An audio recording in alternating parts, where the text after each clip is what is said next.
seguimos com o 7º CENID, o Seminário Internacional da Cultura Digital. Sou a professora Flaiane, doutoranda em Educação da Universidade de Passo Fundo, e eu converso agora com a Natália Bernardo Nunes, o Lucas Alves e a Aline Silva de Boná. E estará conosco também o intérprete João Souza de Oliveira. E a explanação será sobre o Despluga, atividades inovadoras de computação desplugada com o uso do pensamento computacional.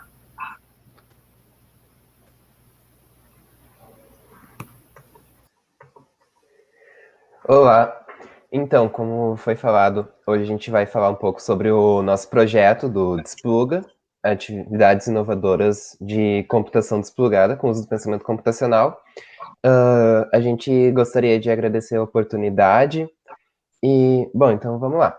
Eu me chamo Lucas, eu estou cursando análise e desenvolvimento de sistemas no campus Osório, eu estou no 4º semestre.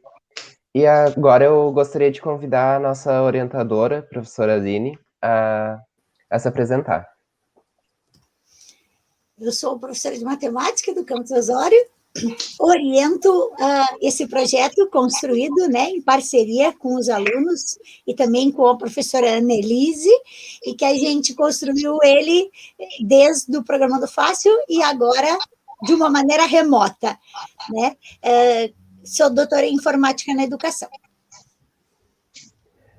Agora eu quero convidar a Natália a se apresentar também.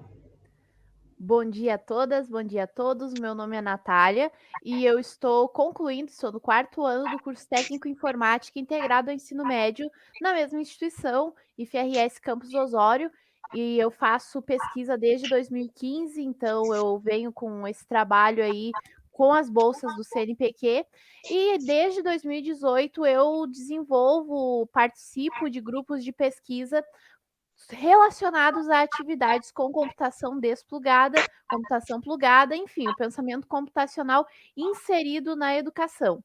E hoje, então, faço parte do grupo de pesquisa Matec, Matemática e Suas Tecnologias, onde conheci todo mundo aqui e começamos a desenvolver essa pesquisa do Despluga.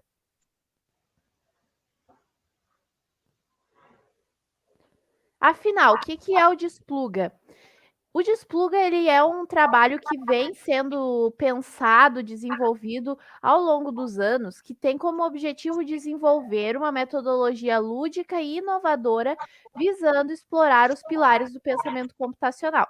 Não se preocupem que eu vou explicar melhor o que são esses esses pilares posteriormente. Essas atividades elas são divididas em 2 grupos, atividades plugadas e desplugadas. As plugadas são aquelas que utilizam de recursos digitais como smartphones, tablets, enfim, celulares, computadores, enfim, todo o material que é um recurso digital. Mas nós sabemos que no Brasil nós temos uma defasagem muito grande de falta de recursos digitais, principalmente nas instituições de ensino básico, e quando a gente fala de escolas públicas, mais ainda. Então, por isso que são utilizadas as atividades desplugadas, porque são atividades que têm o mesmo conceito, os mesmos fundamentos das atividades plugadas, entretanto, elas não precisam de recursos digitais.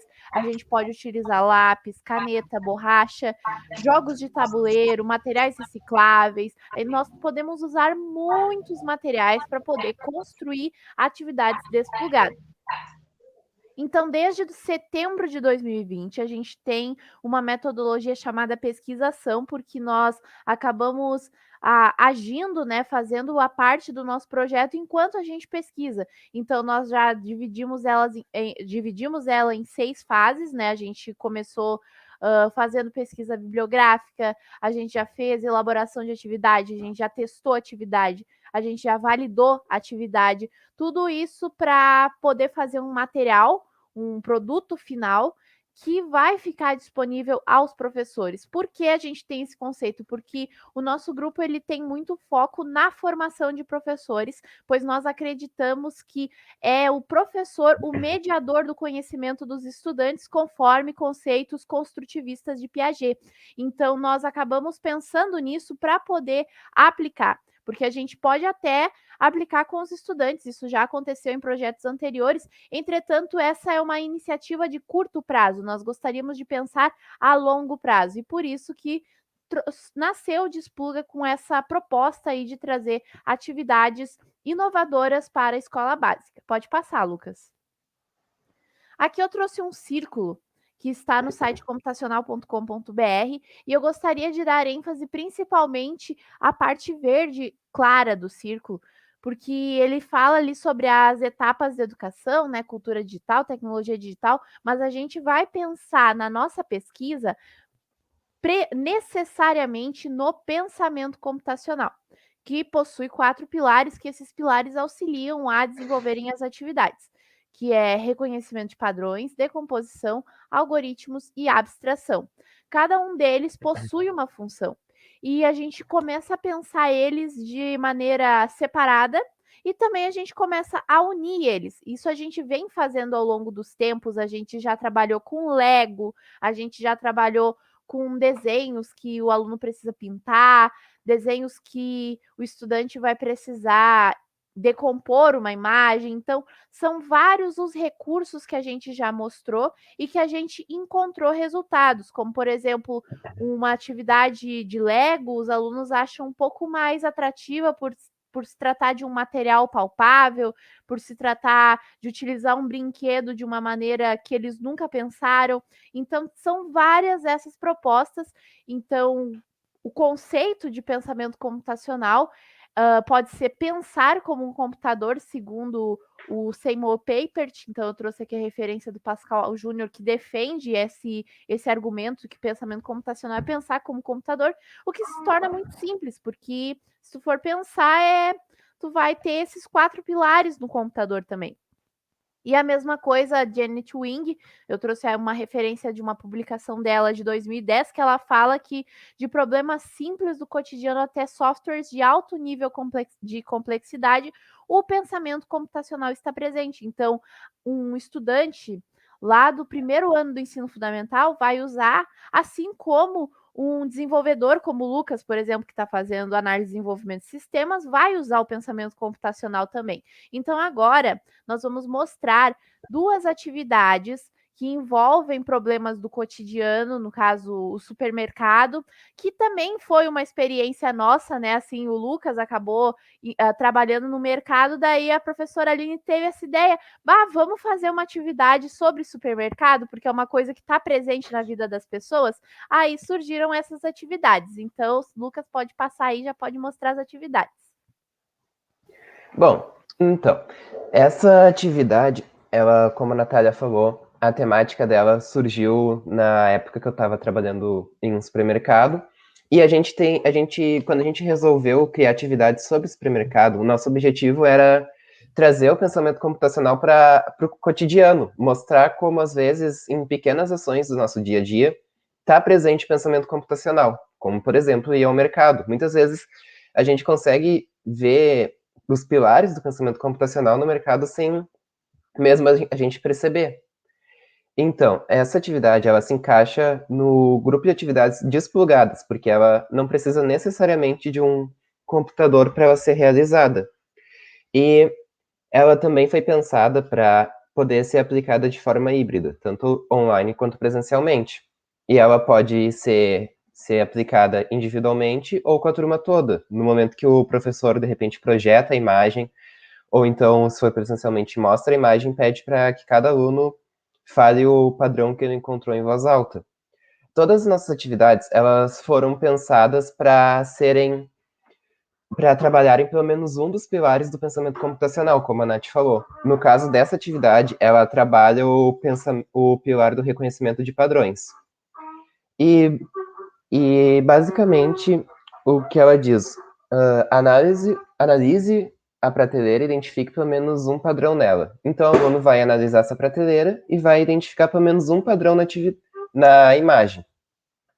Claramente, ela tem mais de um padrão e o autor esperava que fossem encontrados 2 tipos de padrões diferentes, mas Durante a fase de validação dessa atividade, quando ela estava sendo testada com alunos do ensino médio, eles encontraram padrões totalmente diferentes do que o autor esperava. Então, eu trouxe aqui no quadrado da esquerda o que o autor esperava, que era que cada prateleira tem um tipo de produto. Na primeira, os produtos são salgadinhos, na segunda, biscoitos, na terceira, barra de chocolate, e na quarta são caixas de bombom. E também os produtos na esquerda têm suas embalagens de cor azul e os do lado direito de cor vermelha. Então, o autor ele esperava que os alunos trouxessem padrões dentro desses dois que ele colocou de propósito na imagem.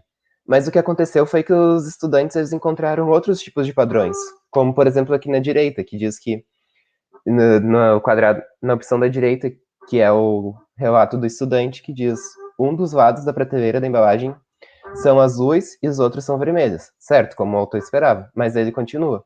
Também observei que as embalagens que têm o logo de forma vertical ficam com a quantidade de 4 embalagens na prateleira, e as que possuem o logo na forma horizontal ficam deitadas na prateleira e ficam empilhadas.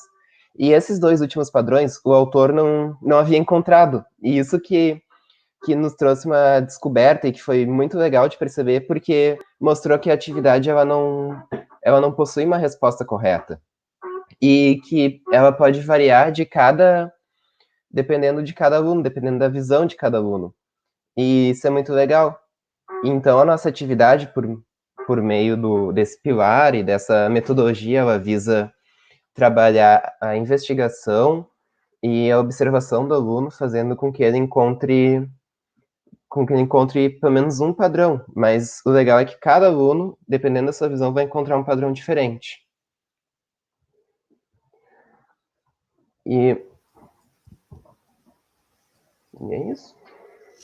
E uma coisa interessante para fazer um paralelo nos conceitos que a gente trabalha é que pode, de uma atividade simples, né, de uma vivência de um estudante, como entrar num supermercado, como jogar um jogo, uma brincadeira, a gente pode construir conceitos, né, que são densamente construídos, como a ideia de investigar, a ideia de encontrar os pilares do pensamento computacional, a questão do aluno se entender como parte do processo, né, de ter aulas diferentes e que não seja, né, uma técnica de milhões de anos atrás que se usa, e sim essa construção da vida dele para a sala de aula e que os conteúdos da sala de aula vão para a vida dele. Então, o Despluga tem essa proposta de criar uma ação de inovar a partir dos professores. E aqui deixamos também a nossa sugestão de atividade a professores que estiverem assistindo, a desenvolvedores, a pesquisadores e todo mundo convidar aí para participar dessas pesquisas de educação que são muito importantes para a gente conseguir entender todos os problemas de todos os setores do nosso cotidiano. É uma pesquisa que a gente vem fazendo ao longo do tempo e vem se mostrando isso.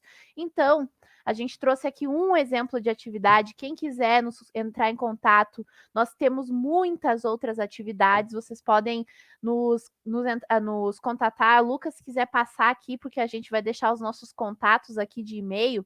No próximo slide a gente tem ali, ó. Se vocês quiserem, podem nos mandar e-mail, podem nos enviar, nos escrever, que a gente sempre pode enviar materiais. Quando o nosso livro sair, que vai ser o nosso produto final, nós podemos disponibilizar gratuitamente o e-book para todo mundo. Então, nós pensamos nisso como problemas do nosso cotidiano.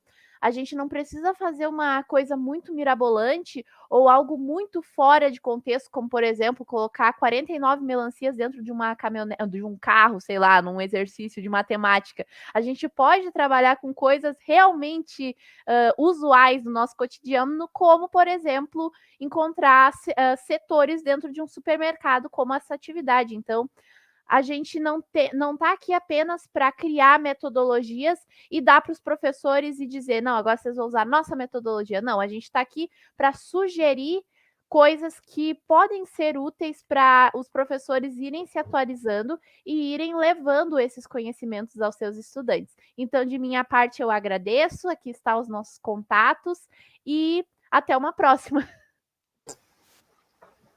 E Desculpa, fala, Sora.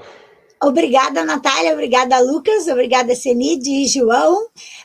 E no evento também vai ter um lançamento de um livro da produção das nossas pesquisas, e o outro livro que a Natália falou provavelmente vai estar disponível até dezembro desse ano no site da nossa instituição.